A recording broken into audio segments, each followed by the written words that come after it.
ችግራችሁን ሁሉ በእርሱ ጣሉት ተብሏል። አዎ ብዙ የሚያስጨንቅን፣ ብዙ የከበበን፣ ብዙ የምንጨነቅበት፣ ብዙ የምንቸገርበት አለ። የችግራችን ሁሉ መፍትሄ ግን ማን ነው? እግዚአብሔር ነው።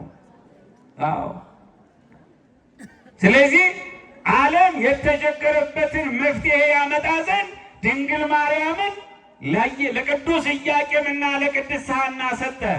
ለእነርሱ ሰጠና የእርሱ አደረጋት። የሚገርም እኮ ነው። ለእናንተ ሰጥቶ እናንተ እምቢ ካላችሁ ነው እንጂ ለእናንተ ብዙ ተሰጥቷችሁ ጥቂት መስጠት ካቃታችሁ ያለን ብዙ ነገር ይወሰድብናል። ባለሀብቶች፣ ባለስልጣኖች እንደዚሁም ደግሞ ብዙ ሀብትና እውቀት ያላችሁ እግዚአብሔር ሰጥቷችሁ ከእግዚአብሔር ጋር የምትታገሉ ከሆነ ያን ጊዜ ነው ድህነቱ የሚበረታው። ያን ጊዜ ነው ማጣቱ የሚሰፋው። ያን ጊዜ ነው የማጣት ጅብ የሚበላል። እሱን እንጠንቀቅ። ብዙ ተሰጥቷችኋል። ብዙ ተሰጥቷችሁ ጥቂት መስጠት፣ ጥቂት መራራት፣ ጥቂት በጎ መሆን፣ ጥቂት መልካም ማድረግ በእግዚአብሔር ዘንድ ማትረፊያ ነው። ስለዚህ የተሰጣቸውን እነሆ ሰጥተን ነበረ ያንተን ላንተ ብለው ወደ ቤተ መቅደስ አምጥተው ሰጧት። በቤተ መቅደስም ካህናቱ እየተጨነቁ እየጸለዩ እንዴት እናደርጋለን ሲሉ በጭንቀታቸው መካከል እግዚአብሔር መልአኩን ላከና እነሆ መልአኩ ከላይ ክንፉን እያማታ መጥቶ በኢያቄምና በቅድስት ሐና በዚያ ካህናታቸው ከልጃቸው በላይ ያንዣብብ ጀመረ። ግን ወደታች አልወረደም። እነሆ እግዚአብሔር ምሕረቱን ሲያመጣ፣ እግዚአብሔር ምሕረቱን ሲልክ፣ ለምሕረት ያዘጋጃቸው መላእክት ሲልክ ለምሕረት ብቁ መሆን በጣም ተገቢ ነው። አለበለዚያ ግን ከባድ ነው የሚሆነው።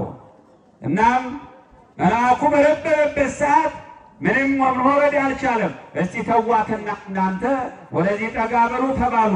ጠጋ ሲሉ እነሆ አንዱን ክንፉን በአንዱ ክንፉ ታቅፎ በአንዱ ክንፉ ጋርዶ ምግብ መግቧት፣ ሰማያዊ ምግብ ተመገበች፣ ሰማያዊ መጠጥ አጠጣት።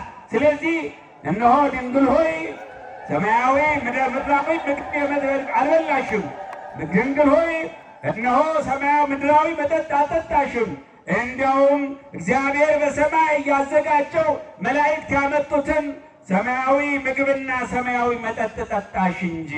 ሰማያዊ ምግብና ሰማያዊ መጠጥ ጠጥታ ለእኔና ለእናንተ ደግሞ ኢየሱስ ክርስቶስ ቃል ወልደ እግዚአብሔር በማኅፀኗ እነሆ በዚያ በማኅፀኗ ይዛ 9 ወር ከ5 ቀን ተሸክማ ለዓለም ድህነት፣ ለዓለም በረከት፣ ለዓለም ሰላም፣ ለዓለም ደህንነትና አንድነት፣ ለዓለም ፈውስ የሚሆነውን አምላክ ወልደ አምላክን ወልዳ ሰጠችን።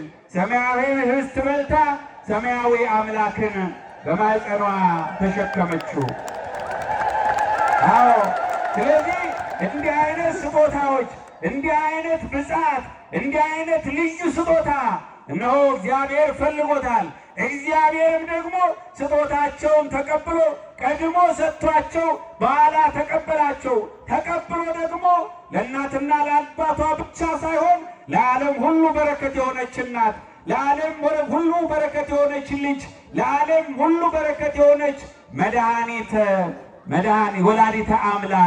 ወላዲተ አምላክ እነሆ ቤዛዊተ ኩሉ ቤዛዊተ ዓለም፣ ለዓለም ሁሉ ቤዛ፣ ለዓለም መጠለያ፣ ለዓለም መጠጊያ፣ ለእኔና ለእናንተ እንባ ማበሻ፣ የአዳም ተስፋ፣ የብዙዎች የነቢያት ትንቢት፣ የአበው ምሳሌ ፍጻሜ ሆነችና ወደ ቤተ መቅደስ ገብታ በብሉይ ኪዳኑ ቤተ መቅደስ ገብታ በዚያ ስታገለግል በዚያ ስትኖር እውነተኛው ሰማያዊት መቅደስ ሆና ወጣች።